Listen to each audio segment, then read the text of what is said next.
അപ്പോൾ ഇന്നത്തെ പ്രോഗ്രാമിൻ്റെ ഡേ 10 ഗുങ്കുരുഭ്യോ നമഃ ഗംഗനാഥായ നമഃ വിഘ്നേശ്വരായ നമഃ ഓം ശിവായ നമഃ ഹെഡ് റൊട്ടേഷൻ ഐബാൾ റൊട്ടേഷൻ നാഡീശോധന സരസ്വതി പാൽപ്പെട്ടോടെ സരസ്വതി. അടുത്തത് ധനഞ്ജയൻ.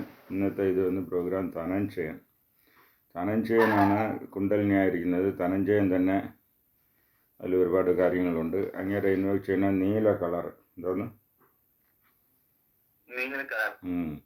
അതിലൊന്ന് ധന്വന്തരി ദേവായ നമഃ.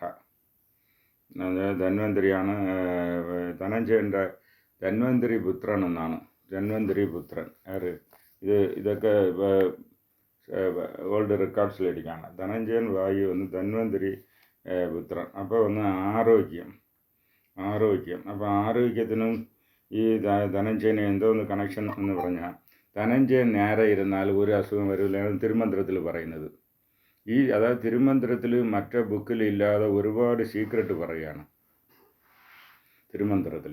അപ്പോൾ എന്തെന്ന് വെച്ചാൽ ധനഞ്ജയൻ തന്നെ ഒരു ഫീറ്റസ് ഫോം ആകുമ്പോൾ, അതായത് ഒരു ജനനം ഉണ്ടാകുമ്പോൾ ഒരു സെല്ലിൽ ഈ സ്പാം ബിന്ദു ചെല്ലുന്ന സമയത്ത് ആദ്യം ചെല്ലുന്നത് ധനഞ്ജയൻ എന്നാണ് തിരുമന്ത്രത്തിലിരിക്കുന്നത്. മറ്റേ ചില വർമ്മ ടെക്സ്റ്റിലിരിക്കുന്നത് പ്രാണനാണ് ആദ്യം കയറുന്നതെന്നാണ് ഇരിക്കുന്നത്. പല വർമ്മ ടെക്സ്റ്റിൽ ഒരു സെല്ല് അമ്മയുടെ നിന്ന് വരുന്ന സെല്ല് വന്ന് ലൈഫ്ലെസ്. അപ്പോൾ അച്ഛൻ്റെ സ്പാമിൽ നിന്നാണ് ലൈഫ് ഇരിക്കുന്നത്. ഈ സ്പാം വന്ന് ആ സെല്ലിൻ്റെ അകത്ത് ഇടിച്ച് കയറുമ്പോൾ it becomes the nucleus of the cell. എന്തോന്ന് നേരത്തെ വന്ന് അത് ലൈഫ്ലെസ് സെല്ല്. കാരണം വെച്ചാൽ ന്യൂക്ലിയസ് ഇല്ലാതെ സെല്ല്. അമ്മയുടെ എന്ന് പറയുന്ന സെല്ല് ന്യൂക്ലിയസ് ഇല്ല, അതുകൊണ്ട് അതിന് ലൈഫില്ല. ലൈഫില്ലെന്ന് വെച്ചാൽ അത് മറ്റേ ഈ ബ്രോയിലർ എഗ്ഗ് മാതിരി, ഈ കാക്ക് കോണ്ടാക്റ്റ് ഇല്ലാതെ മുട്ടയിടുന്ന ബ്രോയിലർ മാതിരി, അതിൽ ലൈഫില്ല. അപ്പോൾ അതിന് ആ മാതിരിയുള്ള പൗൾട്രി ഫാമിൽ നിന്ന് വരുന്ന എഗ്ഗിനെ വെജിറ്റേറിയൻ എഗ്ഗ് എന്ന് പേരിടും. എന്തോന്ന് കാരണം വെച്ചാൽ അതിൽ ലൈഫില്ല. ഇതേമാതിരി ഇതിൽ ഈ സ്പാമിൻ്റെ ഹെഡാണ് ഇടിച്ച് കയറിയപ്പോൾ ആ സെല്ലിൻ്റെ ന്യൂക്ലിയസ് ആവുന്നത്. ന്യൂക്ലിയസ് സെൻട്രൽ പ്ലേസിൽ വന്നപ്പോഴാണ് ലൈഫ് സ്റ്റാർട്ടാവുന്നത്. അപ്പോൾ ലൈഫ് സ്റ്റാർട്ടാകുമ്പോൾ അവിടെ പ്രാണ എനർജി ആദ്യം കയറും. പുറത്തിരിക്കുന്നത് മഹാപ്രാണൻ, അകത്ത് കയറുന്ന പ്രാണൻ ഇൻഡിവിജ്വൽ പ്രാണൻ. പക്ഷെ തിരുമന്ത്രത്തിൽ പറയുന്നത് പ്രാണൻ കയറും മുമ്പ് ആദ്യം ധനഞ്ജയനാണ് കയറുന്നതെന്ന്. അതും ഒരു ആർഗ്യുമെൻ്റ്, കറക്റ്റ് നല്ല ഒരു ആർഗ്യുമെൻ്റ്. തിരുമന്ത്രത്തിൽ ധനഞ്ജയനാണ് ആദ്യം കയറുന്നതും മരിച്ച ശേഷം ഒടുവിൽ പുറത്തു പോകുന്നതും ധനഞ്ജയനാണ്. അപ്പോൾ ഈ ധനഞ്ജയനാണ് കുണ്ടലിനി ശക്തിയായിട്ട് ഇരിക്കുന്നത് മൂലാധാരത്ത്. അപ്പോൾ ഈ ധനഞ്ജയൻ തിരുമന്ത്രത്തിൽ ഇന്നും പറയുന്ന ഒരു റെയർ ഇതെന്ന് വെച്ചാൽ, ധനഞ്ജയൻ ഫുൾ പാമിൽ കറക്റ്റായിരുന്നാൽ എന്തെന്ന് ഒരു അസുഖം വരില്ല എന്നാണ് പറയുന്നത്. അപ്പോൾ ഈ ധനഞ്ജയൻ ഡെഡ് ബാഡിയിൽ നിന്ന് പുറത്ത് പോയ ശേഷമാണ് ആ ഡെഡ് ബാഡി വീങ്ങി വെടിച്ചു പോകും. അതുകൊണ്ടാണ് പെട്ടെന്ന് അത് വന്ന് എരിക്കുന്നത്. ഡെഡ് ബാഡിയെ കൂടുതൽ നേരം വച്ചിരിക്കാൻ പാടില്ല. ധനഞ്ജയൻ പോയാൽ അത് ബൾജാവാൻ തുടങ്ങും. അപ്പോൾ ഇതെന്ന് വെച്ചാൽ, അപ്പോൾ അതിന് ഈ ബൾജിങ് ചെയ്യുന്ന വീങ്കൽ വായു എന്നൊരു പേരുണ്ട്. വീങ്കൽ വായു, വീങ്ങിപ്പോകുന്നത്. ഈ റിക്കാർഡ്സൊക്കെ നിങ്ങൾ വേറെ യോഗ ടെക്സ്റ്റിൽ കിട്ടില്ല. These are available in Shivayoga and Varma text. അപ്പോൾ ധനഞ്ജയൻ എന്ന് പറയുന്നത് മറ്റേ പഞ്ചപ്രാണൻ്റെ ഉപവായുവിൽ ഒന്നാണ്. പഞ്ചപ്രാണന്മാർ മെയിനായിട്ടുള്ള വായു. അവരൊക്കെ മാനേജേഴ്സ്. പഞ്ചപ്രാണൻ എന്തോന്ന് മാനേജേഴ്സ്. അപ്പോൾ കൃഹരൻ, നാഗൻ, കൂർമൻ, ദേവദത്തൻ, ധനഞ്ജയൻ, ഇവരൊക്കെ അസിസ്റ്റൻ്റ് വായുവാണ്. പക്ഷേ ഈ അസിസ്റ്റൻ്റ് വായു ആയിരുന്നാലും മരണത്തിൻ്റെ ശേഷം ഒരു ദേഹത്തിൽ നിന്ന് ഉയിർ പോയ ശേഷം ഈ ദശപ്രാണനെ ഊന്നാട്ട് പുറത്തു പോകാൻ പറഞ്ഞ് ഓർഡർ ഇടുന്നത് ഈ ധനഞ്ജയനാണ്. അപ്പോൾ അത് മാത്രമല്ല, കൺട്രോളർ ഓഫ് അതർ 9 വായുസ്. ധനഞ്ജയൻ തോന്നുന്നു കൺട്രോളർ ഓഫ് അതർ 9 വായുസ്. അപ്പോൾ ആ 9 വായുക്കളും നേരെ ഇരുന്നാൽ ഒരു അസുഖം ഉണ്ടാവില്ല. അപ്പോൾ ധനഞ്ജയൻ വന്ന് കൺട്രോൾ ഇല്ലാതെ പോകുമ്പോഴാണ് ഇത് സ്റ്റാർട്ടിങ് പോയിന്റ് ഓഫ് ഡിസീസ് എന്ന് തിരുമന്ത്രത്തിൽ പറയുന്നുണ്ട്. നിങ്ങളുടെ ചേട്ടൻ്റെ കാല് വീക്കം എന്ന് പറഞ്ഞല്ലേ, അതിൻ്റെ കാരണം ധനഞ്ജയൻ ഡിസ്റ്റർബൻസാണ്.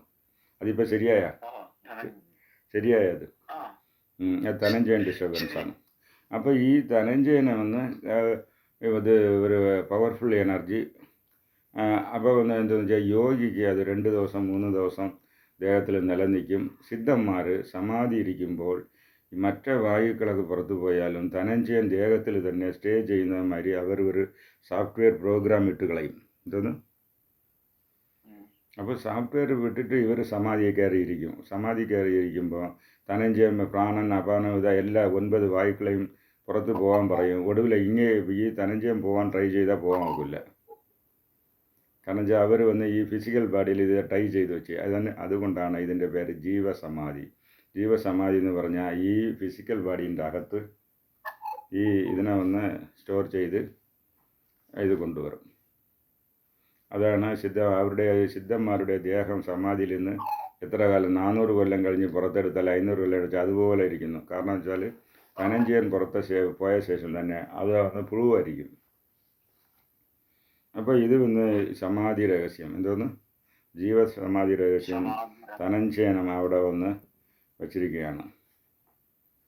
അപ്പോൾ ഇത് എന്താണെന്ന് വെച്ചാൽ ഇത് നിങ്ങൾ ആക്ടിവേറ്റ് ചെയ്യുന്ന അത് ധന്വന്തിരിയുടെ പുത്രൻ. ധന്വന്തിരിയല്ല അസുഖങ്ങളൊക്കെ മാറ്റുന്ന ദേവത. അപ്പോൾ ഈ ധനഞ്ജയൻ നേരെ ഇരുന്നാൽ അത് വന്ന് അസുഖങ്ങൾ വരില്ല. അത് വന്ന് ഇമ്മ്യൂണിറ്റി ഡെവലപ്മെൻറ്റ്. ധനഞ്ജയൻ കറക്റ്റ് പൊസിഷനിലിരുന്നാൽ immunity development കറക്റ്റായിരിക്കും.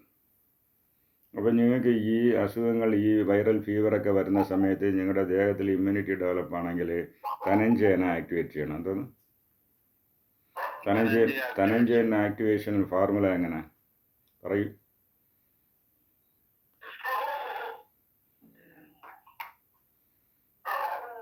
സ്വാധിഷ്ഠാനം plus Vyanan plus Dhananjayan. Vyanan plus Dhananjayan. ഇത് ഒന്ന് ഈ വൈറൽ ഫീവറൊക്കെ വരുമ്പോൾ ഇത് ചെയ്താൽ ഇമ്മ്യൂണിറ്റി ദേഹത്തിൽ ഡെവലപ്പാകും. ഇത് ഒരു 20 മിനിറ്റ്സ് ഈ എക്സസൈസ് ചെയ്തിട്ട് അടുത്തത് അലംബുസ നാഡി. ഇത് കാതിനുള്ളതാണ്. കാതിന് പോകുന്ന എനർജിയാണ്. അത്തിയൻ്റെ അലംബുസ കാതിന് പോകുന്ന ഇതിൻ്റെ കളർ വന്ന് യെല്ലോ കളർ.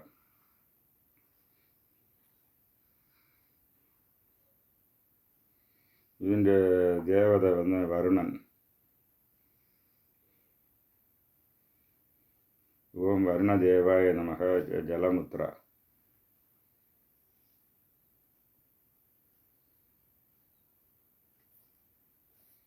സോ ഇത് വന്ന് നിങ്ങളിപ്പോൾ ഇത് വന്ന് ഡേ 10. ഇനി ഇതിൽ എന്തോന്ന് വിഷയം വെച്ചാൽ ഈ സരയോഗയിൽ ഞാൻ പറഞ്ഞ ജ്ഞാനസരയോഗ, എന്തോന്ന് ജ്ഞാനസരയോഗ,